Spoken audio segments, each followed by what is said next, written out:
আমার ইচ্ছা করে। ডাক্তারবাবু বলেছেন দুবেলা তোমাকে হরলিক্স খেতে। তুমি বসো, আমি গরম জলটা করে নিয়ে আসছি। কেমন কি বলো, তোমরা হঠাৎ একেবারে বড় লোক হয়ে গেলে। এবার থেকে 10-20টা ঝিঁচা পুরো যে তোমার পণ সুঝে দেবে। হঠাৎ এই কথা বলছিস কেন? এবার থেকে অভাব বলে টাকা দিচ্ছে না, যা বলবি সোজাসুজি বল। বড় লোকে দেখি কি রোজই তো শুন বড় অভাব, টাকা নেই, সংসার চলছে না। এদিকে তো ঘরে ঘরে হরলিক্স খাওয়া হচ্ছে। হরলিক্স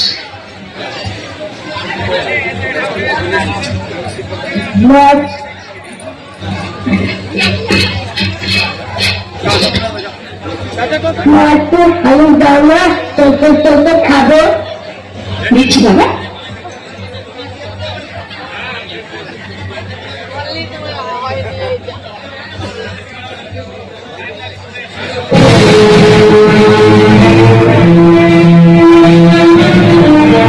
লুকিয়ে লুকিয়ে ছেলেকে হরলিক্স খাওয়ানো হচ্ছে, আর যেই না সংসারে একটু বেশি টাকা দিতে বলি অমনি মুখ শুকনো করে বলা হয় কোথায় পাবো। জ্বরে দুর্বল হয়ে পড়েছে না, ডাক্তারকে হরলিক্স খেতে বলেছে। তাই আমি বাবা ধার করে থাক, ওসব কথা অনেক শুনেছি। ধরা পড়লে হাত করেছি। নে নতুন তুলে নে হরলিক্সটা।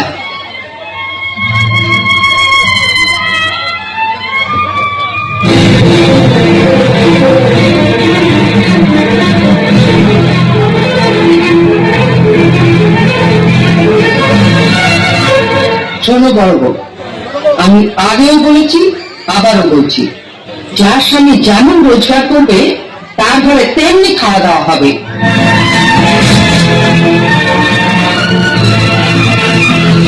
ছেলেকে যদি হরলিক্স খাওয়াতেই হয় তাহলে কর্তাকে বলো রোজগার একটু বাড়াতে। নয়তো এই পরও যদি ছেলে হরলিক্স খেতে চায় তাহলে বাজার থেকে 20 পয়সা দিয়ে হরলিক্স বিস্কুট কিনে এনে দিয়ে। কেমন? আয় তো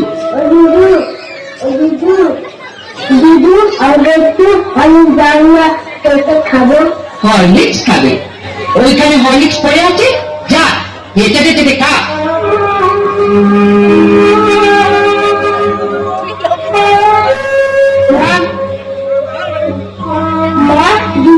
হরলিক্সটা খেতে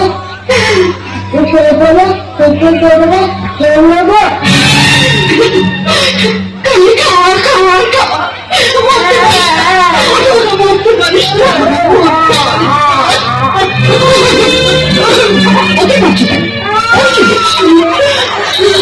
আমি আর পাচ্ছি না ছেলে। মা হয়ে ছেলেকে একটু হরলিক্স খাওয়াতে পারবো না, সে অধিকার একটু আমার নেই।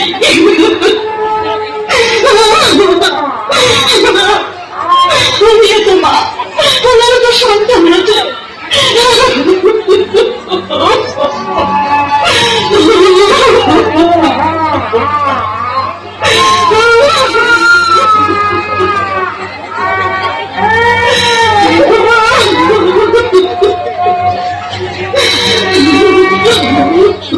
আমার পেছনে না, আমার ঠাকুর কিন্তু পুঁটি মাছ খেতে দেয়নি, আমি ওই ছেলেকে হরলিক্স খেতে দেবো না। এই পানের বাটাটা টেবিলের উপর রেখে খাটের নিচে একটা প্লাস্টিকের ঝুড়ি আছে, বের করতো। এইটুকু শুরু করে সমাপ্তি করবো আমরা, এইটুকু শুরু করে সমাপ্তি করবো। কমিটির চাপ আছে, পরবর্তী অনুষ্ঠান করতে হবে। চালু। জানিস বাজার থেকে আপেল লাগিয়েছি, শরীরটা এত দুর্বল লাগে। ওই হরলিক্সটা তুমিও খেতে পারো না? হ্যাঁ, প্রত্যেকদিন রাত্রিরে 1 গ্লাস করে হরলিক্স করে খাও। হ্যাঁ, আর বাড়িতে দিবে বৌদিটাকে। তবে একা খেও না মা, বাবাকে একটু দিও। বিয়ের পর তো বাবাকে কিছু খাওয়ালেন না, তা এখন যখন খাওয়াবার সত্ত্বেও তখন বাজার থেকে একটু বিষ এলেন। অসুস্থ নাতিটার রোগ থেকে কিনে নিয়ে আসা হরলিক্সটা তোর মাই খা। ঠিক আছে, তোমাকে আর খেতে হবে না। দেখ তো মিষ্টি কিনে।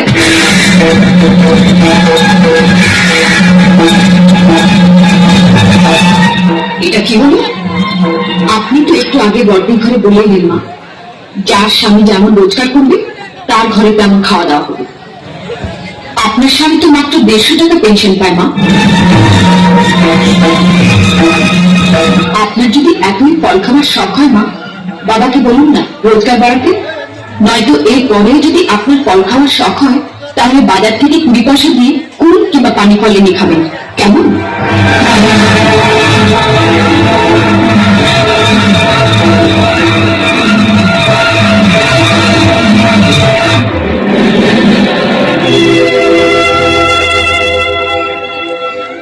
আপনি সত্য কথা বললেন বলে আমাকে ক্ষমা করবেন বাবা।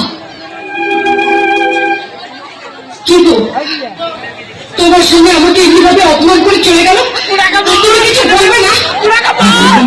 বলবো, নিশ্চয়ই বলবো। আজ আমি ভগবানের কাছে প্রার্থনা করে বলবো, হে ভগবান, বাংলার ঘরে ঘরে দরজার শাশুড়িদের সাহায্য করবার জন্য ছোট বউয়ের মধ্যে একটি করে বউ পাঠিয়ে দিও।